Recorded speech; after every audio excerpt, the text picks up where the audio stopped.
தந்தை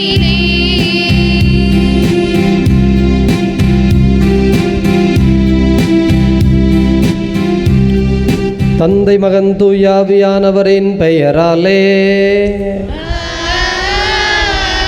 நம் ஆண்டவராகிய இயேசு கிறிஸ்துவின் அருளும் கடவுளின் அன்பும் தூய ஆவியானவரின் நட்புறவும் உங்கள் அனைவரோடும் இருப்பதாக.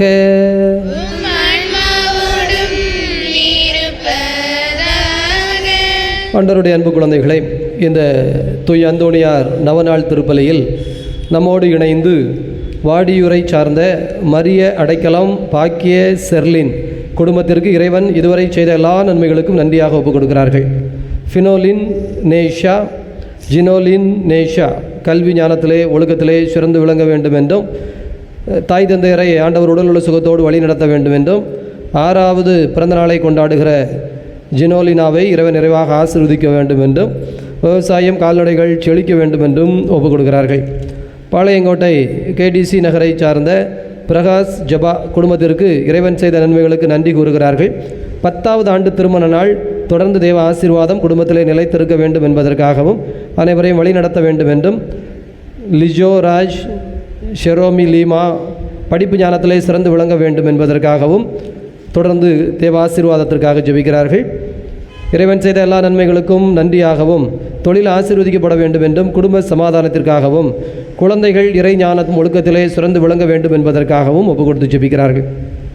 இறைவன் செய்த எல்லா நன்மைகளுக்கு நன்றியாகவும், குடும்ப சமாதானத்திற்காகவும், குடும்பத்திலே அனைவரது உடல் உள்ள சுகமும் நிலைபெற வேண்டும் என்பதற்காக ஒப்பு கொடுத்து ஜெபிக்கிறார்கள். சுரண்டையை சார்ந்த சாலமோன் பாண்டியன் அனிதா இறைவன் இதுவரை செய்த எல்லா நன்மைகளுக்கு நன்றியாகவும், கிறிஸ்துவில் மரித்த ஆன்மாக்கள் யாரும் நினையாத ஆன்மாக்கள் இளைப்பாற வேண்டும் என்று ஒப்பு கொடுத்து ஜெபிக்கிறார்கள். சீமோன் சௌமியா 3வது ஆண்டு திருமண நாளை ஆண்டவர் ஆசீர்வதிக்க வேண்டும் என்பதற்காகவும், ஆண்டனி ஜோயல் மரிய கிளேலியாவை இறைவன் நிறைவாக ஆசீர்வதித்து வழி நடத்த வேண்டும் என்பதற்காகவும் ஒப்பு கொடுத்து ஜெபிக்கிறார்கள். சிலுவை மிக்கேல் மேரி விக்டோரியா இவர்களது ஆண்மைகளை பாற்றிக்காக ஜெபிக்கிறார்கள். சுரண்டை சார்ந்த அமலன் அனீஷா குடும்பத்திற்கு இறைவன் செய்த நன்மைகளுக்கு நன்றியாகவும், இன்று தனது 7வது பிறந்த நாளை கொண்டாடுகிற ஆண்ட்ரோ நிஜோனை இறைவன் நிறைவாக ஆசீர்வதித்து வழி நடத்த வேண்டும் என்றும், நிவின் உடல் உள்ள சுகத்திற்காகவும் ஒப்பு கொடுத்து ஜெபிக்கிறார்கள்.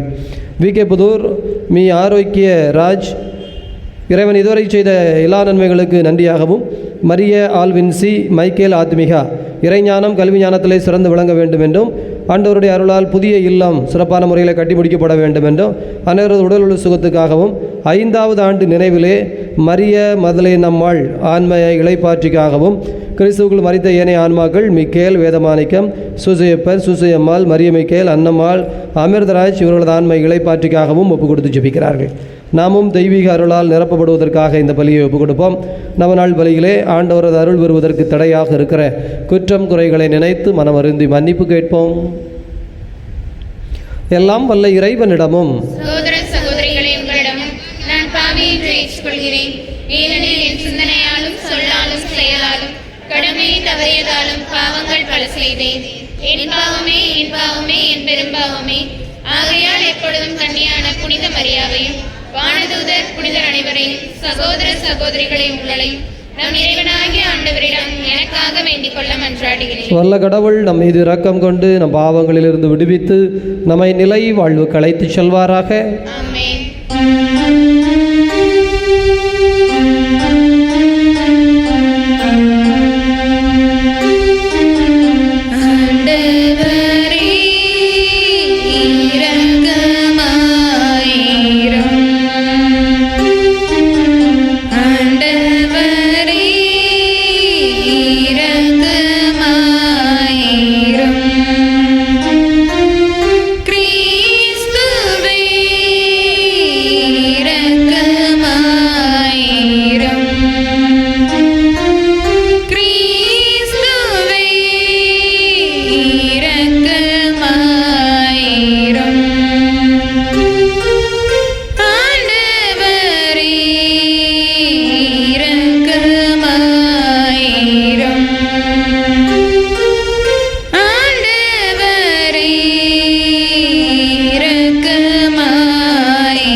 மன்றாடுவோமாக. இதய அமைதியே இறைவா, கோடி அற்புதர் பதுவை புனிதர் நன்னாக்களியாத நல்லவர் தூய அந்தோணியாரை தலை சிறந்த போதகராகவும் எங்கள் தேவைகளில் பரிந்து பேசுகிறவராகவும் தந்தீரே. அவரது உதவியால் நாங்கள் உண்மை நெறிகளை கடைபிடித்து வாழ எங்கள் துன்ப நேரத்தில் முத உதவியை கண்டுணர்ந்து கொள்ள செய்தருளும். ஆண்டவராகி அதே கிறிஸ்து வழியாக உமை மன்றாடுகின்றோம்.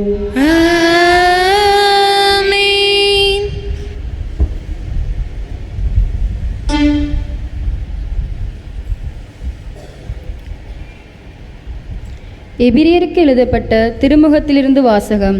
அதிகாரம் 10, இறை திருவசனங்கள் 1 முதல் 10 வரை. சகோதர சகோதரிகளே, வரப்போகும் நலன்களில் உண்மை உருவே திருச்சட்டம் எடுத்துக்காட்டவில்லை. அது அவற்றின் நிழலாக மட்டுமே உள்ளது. எனவேதான் ஆண்டுதோறும் இடைவிடாமல் செலுத்தப்படும்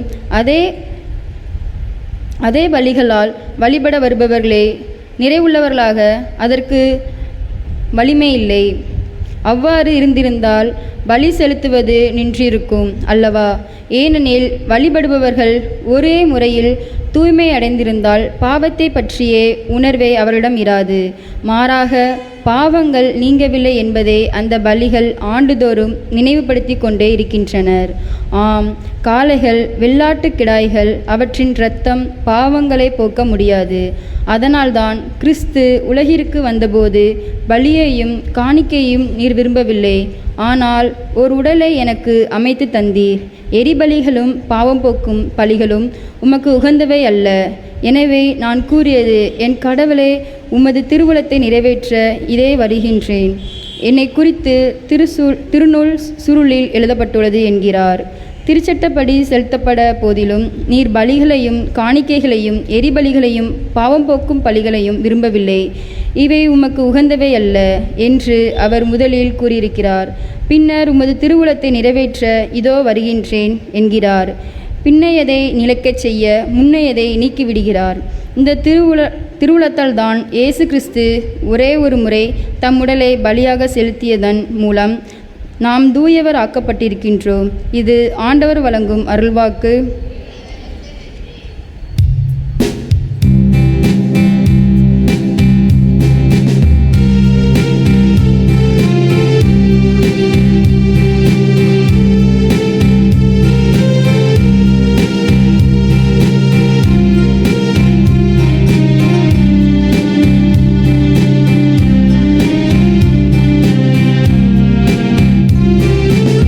ஆண்டவர் துணை இருப்பார்.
அறிஞர்களுக்கும் இவற்றை மறைத்து குழந்தைகளுக்கு வெளிப்படுத்தினீர். அல்லேலூயா.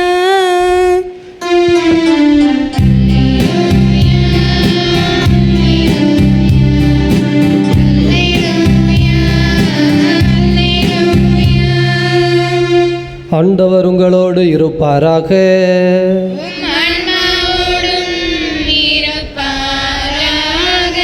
தூய மார்க் எழுதிய தூய நற்செய்தியிலிருந்து வாசகம்.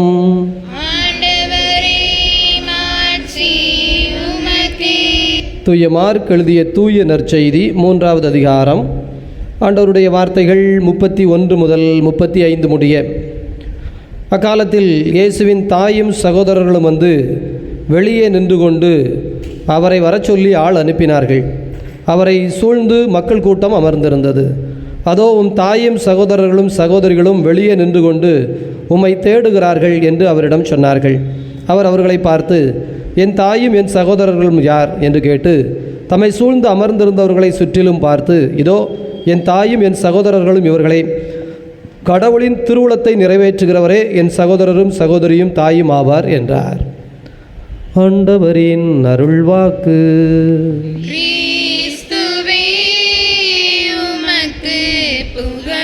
நற்செய்தி வாக்கினால் நம் பாவங்கள் அகல்வனவாக. இயேசுவில் நல்லவர்களே, ஆண்டவருடைய அன்பு குழந்தைகளே, இந்த வாசகங்களும் முதல் வாசகம் நற்செய்தி வாசகம் இரண்டும் கடந்த ஞாயிற்றுக்கிழமைக்குரிய வாசகங்களோடு இணைத்துத்தான் சிந்திக்க வேண்டும். கடந்த ஞாயிற்றுக்கிழமை மறையுறை என்ன செய்தோம் என்றால் 2 தத்துவங்கள் பற்றி பேசினோம். ஆண் பெண், இரவு பகல், இவ்வாறு வாழ்விலே வெற்றி தோல்வி, ஏற்றம் இறக்கம், உண்டு இல்லை என்று எல்லாவற்றிலும் இரட்டை தத்துவம் இருக்கிறது. இதிலே நல்லது என்பதை ஏற்க வேண்டும், கெட்டது என்பதை விலக்க வேண்டும் என்று எளிதாக சொன்னோம். இப்போ பேசுனது ஈஸியாக இருந்ததா? சட்டமும் 2 வகையாக இருக்கிறது. நீ செய்யக்கூடாது என்று ஒன்று இருக்கிறது. கொலை செய்யாதே, கொலை செய்தால் ஜெயிலில் பிடித்து போடுவார்கள். அதே போல் வரி கட்ட வேண்டும், வரி கட்டவில்லை என்றால் அதே போல் சொத்தை பறிமுதல் செய்வார்கள். ஒன்று சட்டம் செய்யணும்னு இருக்கணும், இல்லைன்னா செய்யக்கூடாதுன்னு இருக்கணும்.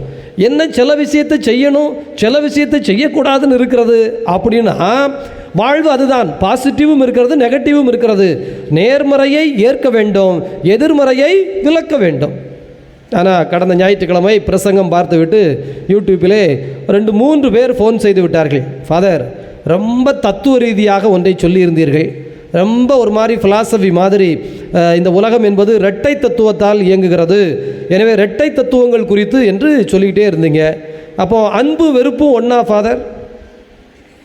பிரியமானவர்களே, உங்கள் குழந்தை உங்கள்கிட்ட வந்து காசு கேட்குது, 10 ரூபா வேணும் ஐஸ்கிரீம் வாங்குறதுக்கு. எம்மா 10 ரூபா கொடு ஐஸ்கிரீம் வாங்கணும் அப்படின்னு. நீங்கள் குழந்தை மேலே பாசமாக இருந்தீங்கன்னா உடனே என்ன செய்வீங்க? இந்த போ வச்சுக்க, முடிஞ்சிச்சு. உங்களுக்கு அன்னைக்கு குழந்தை மேலே கொஞ்சம் வெறுப்பு, கோபம். ஏன்னா அந்த பையன் நீங்கள் சொன்னதை செய்யலை. ஏண்டா இப்போ தான் ஒரு வேலை சொன்னேன், அதை செய்யலை.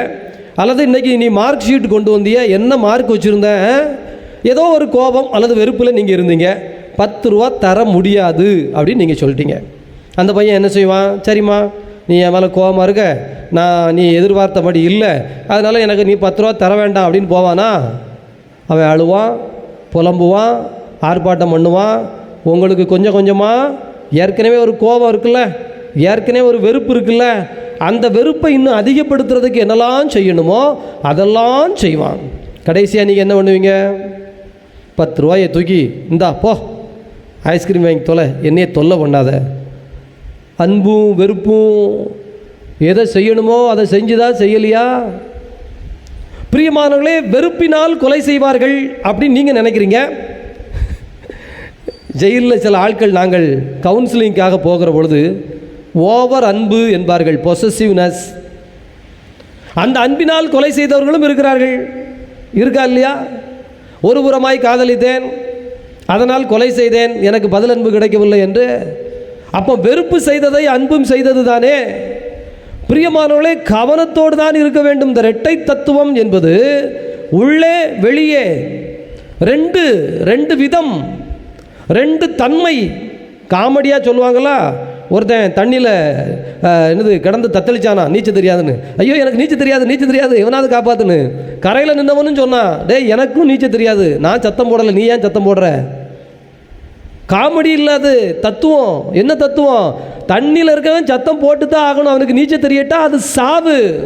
தரையில் இருக்கவனுக்கு நீச்சல் தெரியட்டா அது பெரிய குத்தம் இல்லை. ஆனால் ரெண்டு பேரும் ஒன்றும் இல்லை. அவன் நிற்கிற தளம் களம் வேறு, இவன் நிற்கிற தளம் களம் வேறு. பிரியமானவர்களே, இந்த நற்செய்தி வாசகத்தில் ரெண்டு பேசுகிறது. இயேசு ஒரு இடத்தில் இருந்தார், அவருடைய உறவுகள் வந்தார்கள், வந்து அவரை அழைத்து கொண்டு போக நின்றார்கள், எதிர்மறையாய் நின்றார்கள். ஏன்? அவருக்கு பேய் பிடித்திருக்கிறது, மதிமயங்கி இருக்கிறான் என்று சொன்னார்கள். அதான் நேற்று வாசகம் மார்க் 3. உடனே வீட்டில் இருந்து வந்து கூட்டிகிட்டு போக நின்றார்கள். வெளியே நின்று தம்பி வெளியிலே வா என்றார்கள். அப்போது இயேசு சொல்லுகிறார், எனக்கு வெளியில் நிற்பவன் எல்லாம் என் உறவல்ல, சொந்தமல்ல, எனக்குள்ளே என்னை சுற்றி இருக்கிற நீங்கள் என் உறவுகளும் சொந்தங்களும் இரத்தங்களும். பிரியமானவர்களே, முதல் வாசகம் இதை என்ன சொல்லுகிறது என்றால், அடையாள பலி அர்த்த பலி என்று ரெண்டு சொல்லுகிறது. அதான் வாக்கு தத்தத்தை நிறைவேற்றுதல். எனவே திருவுளத்தை நிறைவேற்றுதல் என்பது ஒரு பலி, அடையாளம் என்பது ஒரு பலி. இப்போ அடையாளம் எங்கே இருக்கும்? வெளியே இருக்கும். அது அடையாளம் தேவை. பிரியமானவர்களே, ஒரு வீட்டுக்குள்ளே நுழையணும் அப்படின்னா இந்த கார்டு வைக்கணும். என்ன கார்டு வைக்கணும்? வேலை செய்கிறவர்கள் கார்டு வச்சு தான் உள்ளே போகணும். அது ஒரு கலெக்டர் ஆஃபீஸ்னு வச்சுக்கோங்களேன். இப்போ அதில் கார்டு வச்சு தான் அந்த வீட்டுக்குள்ளே போகணும். அந்த அப்பாவை பார்க்கணும், அல்லது அந்த பெரிய அதிகாரியை பார்க்கணும், அந்த அரசரை பார்க்கணும்னா அரசருடைய பையன் கார்டு வச்சா போவான்? அவன் உரிமை பெற்றிருக்கிறான், இவன் உரிமை பெறாதவனாக இருக்கிறான். ரெண்டு எல்லா இடத்துலையும் நீங்கள் யோசிக்க வேண்டும். உரிமை பெறாதவன் அடையாளத்தை நம்பி இருக்கிறான், உரிமை பெற்றவன் அடையாளத்தை நம்பி அல்ல, அர்த்தத்தை நம்பியும் அன்பை நம்பியும் உறவை நம்பியும் இருக்கிறான். அவனுக்கு கிராண்டட், இவனுக்கு வெளிப்படுத்தினால் கிராண்டட். அப்போ இங்கே வெளியே நின்றவர்கள் அது யாராக இருந்தாலும் சரி, ஆண்டவரோடு இணையாதவர்கள். அப்போ அடையாளம் என்பது ஒரு ஐடென்டிட்டி, அது ஒரு வெளிப்புற தன்மை. ஆனால் இந்த வெளிப்புற தன்மையை தூசி தட்டிக்கிட்டே இருக்கணும், புதுப்பித்து கொண்டே இருக்க வேண்டும். அதைத்தான் முதல் வாசகம் சொல்லுகிறது.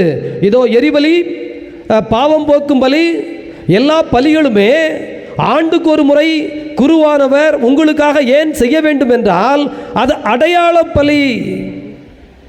அந்த பலியை செஞ்சுக்கிட்டே இருந்தால் தான் உண்டு. பிரியமானவர்களே, ஆனால் இந்த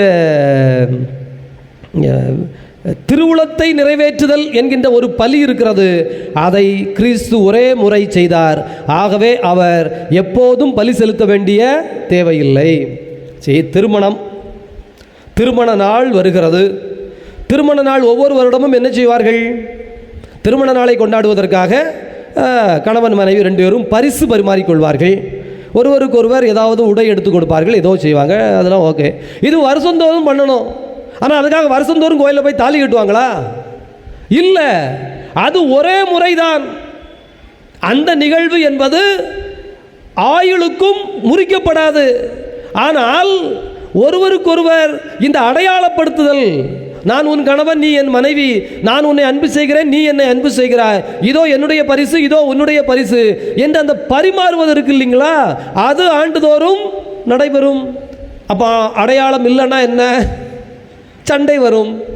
ஆனால் இந்த அர்த்தமே இல்லை என்றால் முறிவு முடிந்துவிடும். அதனால் ஆண்டவர் நம்மிடம் என்ன கேட்கிறார் என்றால், தம்பி நீ அடையாளப்படுத்து, வா, நீ எனக்கு காணிக்கை செலுத்து, என் கோயிலில் நீ கும்பிடு, இதோ என் கூட உட்கார்ந்து பேசு, பைபிள் வாசி, ஜோமால சொல்லு, வீட்டில் ஜோம் பண்ணு, என்னையே தேடி வா, பேசு, ஜோம் பண்ணு, நற்செய்தியை 4 பேருக்கு எடுத்து சொல்லு, இது எல்லாமே ஓகே. ஏன்? இதெல்லாம் அடையாளம். ஆனால் அடையாளத்தை மட்டும் செய்துவிட்டு உன் அர்த்தத்தை, உன் சித்தத்தை, உன் உள்ளார்ந்த இந்த திருவுளம் என்பதை நீ இன்னொருத்தருக்கு சப்மிட் பண்ணிட்டேன்னு வச்சுக்க, சாத்தானுக்கு கொடுத்துட்டேன்னு வச்சுக்க, நான் எப்படிப்பா உன்னைய என் பிள்ளைன்னு சொல்ல முடியும்? என்னுடைய சகோதரன் சகோதரின்னு எப்படிப்பா சொல்ல முடியும்? நீ எனக்குரியவன் என்று எப்படி சொல்ல முடியும்? அப்போ எது சிறந்தது அப்படின்னு கேள்வி வந்தா முதல் இடம் திருவுளத்தை நிறைவேற்றுதல், உள்ளார்ந்த உறவு, உள்ளார்ந்த அன்பு என்பதற்கு தான் கொடுக்கப்பட வேண்டும். பிரியமானவர்களே, எனவே தான் இயேசுநாதர் ஒரு எடுத்துக்காட்டு கூட சொல்வார். 2 பேர் கோயிலுக்கு போனால் ஒருத்தன் வெளியில் நின்று ஆண்டவனே நான் பாவி அப்படின்னு சொல்லிட்டு இருந்தான். ஒருத்தன் உள்ளே போய் பாத்தியா 10ல் ஒரு காணிக்கை செலுத்துவேன், அதை செய்வேன், இதை செய்வேன்னு அவன் சொன்னான். அவன் பொய்யலான்னு சொல்லலை, செஞ்சதைத்தான் சொன்னான். ஆனால் கடவுளுக்கு ஏற்புடையவராகி இல்லம் திரும்பியவன் அந்த அடையாளத்தை சொன்னவன் அல்ல, அதன் உள்ள அர்த்தத்தை வாழ்ந்து தன்னையே தாழ்த்தி பணிந்து கொண்டவன். எனவே இந்த அடையாளம், இந்த ஆலயம், கோயிலுக்கு வர்றோம், பூசை வைக்கிறோம், ஜெபம் பண்ணுறோம், இதெல்லாம் என்ன செய்ய வேண்டும் என்றால் நம்மை பண்படுத்த வேண்டும், பக்குவப்படுத்த வேண்டும், நம்மை அமைதிப்படுத்த வேண்டும், சமாதானப்படுத்த வேண்டும், நம்மை மென்மையாக்க வேண்டும், இனிமையாக்க வேண்டும். நாம் அன்பினால், உறவினால் இதோ ஆத்திரமற்று, கோபமற்று, வெறுப்பற்று ஒரு அமைதியின் ஆனந்தத்தின் சாந்த நிலைக்கு வர வேண்டும். வழியே இல்லாமல் இந்தா போய் தொலை அப்படின்னு போட்டதாக நமக்கு இருக்கக்கூடாது. வாழ்க்கை இனிமையாக எடுத்து கொடுத்ததாக இருக்கணும். ஆழமாய் தியானிப்போம். தொடர்ந்து இந்த வார வாசகம் ஃபுல்லாகவே அதுதான். காணிக்கை பாடல்.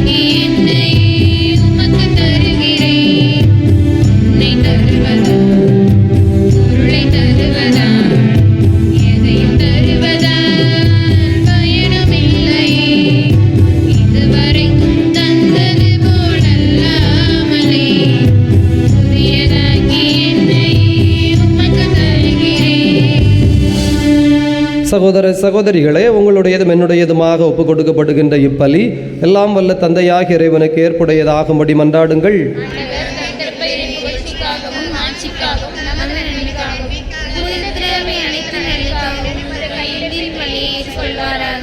இதய அமைதியே இறைவா, கோடியற்புதர் தூய் அந்தோணியரின் நவநாளில் நாங்கள் ஒப்புக் கொடுக்கிற காணிக்கைகளை ஏற்றுக்கொள்ளோம். இது அன்பு வாழ்வின் நிறைவை எங்களுக்கு கற்றுத்தருவதாக ஆண்டவராகிய கிறிஸ்து வழியாக உமை மன்றாடுகின்றோம். ஆண்டவர் உங்களோடு இருப்பாராக.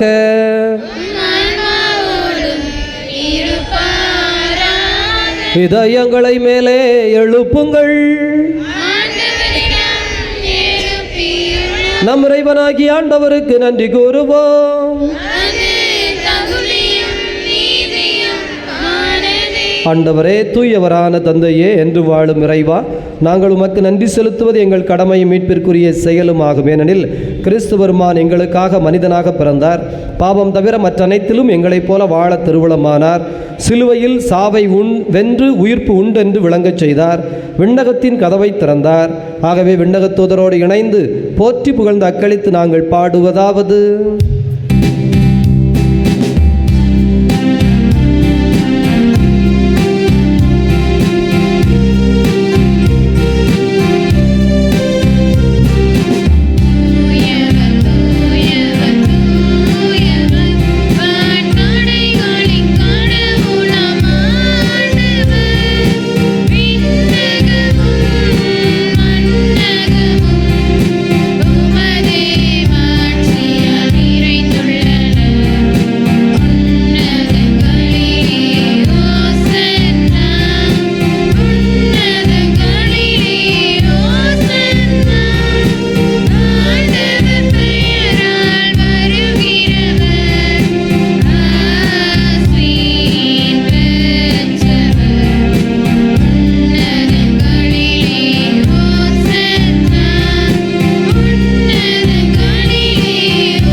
இதய அமைதியே இறைவா, நேர்மையாகவே தூயவர், தூய்மை அனைத்திற்கும் ஆகவே உம்முடைய தூய ஆவியை பொழிந்து இக்காணிக்கைகளை தூய்மைப்படுத்த உம்மை வேண்டுகிறோம். எங்கள் ஆண்டவர் இயேசு கிறிஸ்துவின் உடலும் இரத்தமுமாக எங்களுக்கு இவை மாறுவனவாக. அவர் பாடுபட உளம்கனிந்து தம்மை கையளித்த போது அப்பத்தை எடுத்து நன்றி செலுத்தி அதை பிட்டு தம் சீடர்களுக்கு அளித்து அவர் கூறியதாவது: அனைவரும் இதிலிருந்து பெற்று உண்ணுங்கள், ஏனெனில் இது உங்களுக்காக கையளிக்கப்படும் என் உடல்.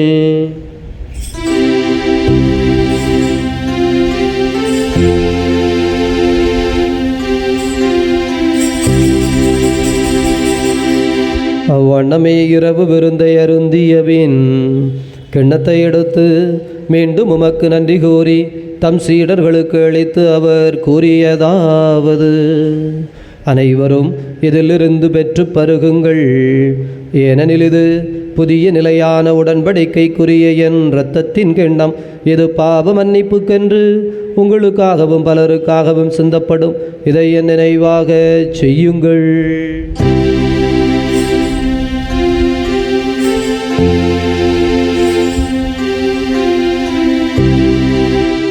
நம்பிக்கையின் மறைபொருள்.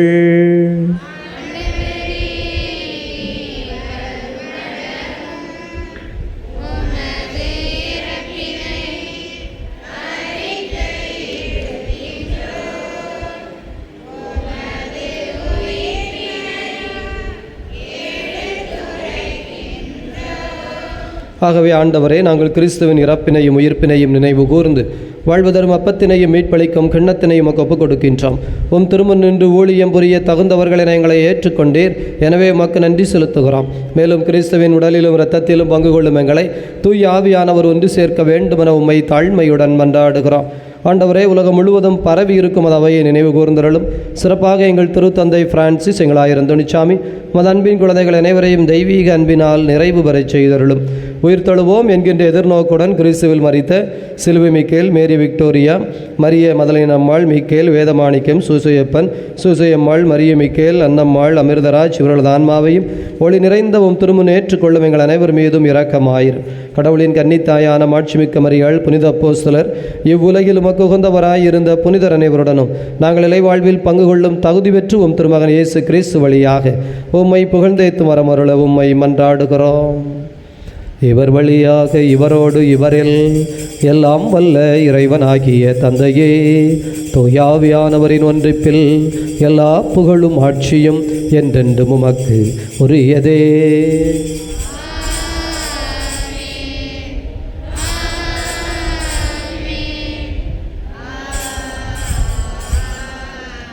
நம் ஆண்டவர் இயேசு கிறிஸ்து ஜெபிக்க கற்றுக் கொடுத்தார். நம்பிக்கையோடு ஜெபிப்போம்.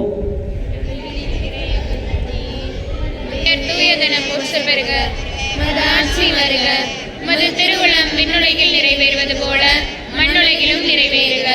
எங்கள் அன்றாட உணவை இன்று எங்களுக்கு தாரும். எங்களுக்கு எதிராக குற்றம் செய்வோரை நாங்கள் மன்னிப்பது போல எங்கள் குற்றங்களை மன்னியும். எங்களை சோதனைக்கு உட்படுத்தாதேயும், தீமையிலிருந்து எங்களை விடுவித்தருளும். ஆண்டவரே, தீமையிலிருந்து விடுவித்து அமைதியை தந்தருளும். பாவத்திலிருந்து விடுதலை பெற்று நலமுடன் வாழச் செய்தருளும். நாங்கள் எதிர்நோக்கி இருக்கிற பேரின்பத்திற்காகவும் மீட்பராகிய இயேசு கிறிஸ்துவின் வருகைக்காகவும் காத்திருக்கின்றோம். ஏனெனில் ஆட்சியும் வல்லமையும் ஆட்சியும் என்றென்றும் உமதே. ஆண்டவரே இயேசு கிறிஸ்துவே, அமைதியை உங்களுக்கு விட்டுச் செல்கிறேன், என் அமைதியை உங்களுக்கு அளிக்கிறேன் என்றும் திருத்தூதர்களுக்கு மொழிந்தீரே. எங்கள் பாவங்களை பாராமல் மது திரு அவையின் நம்பிக்கையை கண்ணோக்கி அதற்கு அமைதியும் ஒற்றுமையும் தந்தருள்வீராக. என்றென்று வாழ்ந்து ஆட்சி செய்கின்றவர் நீரே. ஆண்டவருடைய அமைதி உங்களோடு என்றும் இருப்பதாக. ஒருவருக்கொருவர் அமைதி அறிவித்துக் கொள்வோம். உலகின் பாவங்களை போக்கும் இறைவனின் செம்மறியே, எங்கள் மேல் இரக்கமாயிரும். உலகின் பாவங்களை போக்கும் இறைவனின் செம்மறியே, எங்கள் மேல் இரக்கமாயிரும். உலகின் பாவங்களை போக்கும் இறைவனின் செம்மறியே, எங்களுக்கு அமைதி அளித்தருளும். இதோ இறைவனின் செம்மறி, இவரே உலகின் பாவங்களை போக்குகின்ற தெய்வம். இந்த தெய்வத்தினுடைய விருந்துக்கு அழைக்கப்பட்டிருக்கிற நாம் அனைவரும் பேறு பெற்றவர்கள்.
பிறந்த நாள் 6வது பிறந்த நாள் ஜினோலின், 7வது பிறந்த நாள் ஆண்ட்ரோ நிஜோன்.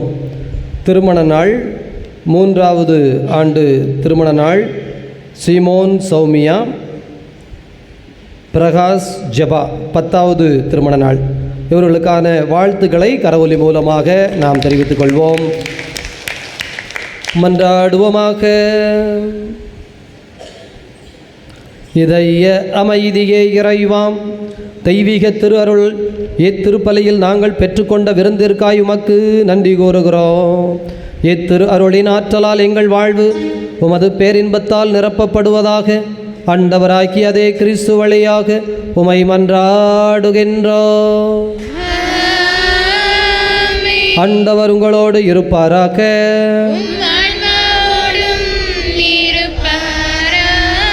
வல்ல கடவுள் தந்தை மகன் தூயாவியார் உங்கள் அனைவரையும் நிறைவாக ஆசீர்வதிப்பாராக. உயிர்த்த கடவுளின் உண்மை பிள்ளைகளாக சென்று வாழுங்கள். பேரின்பம் தொடரட்டும்.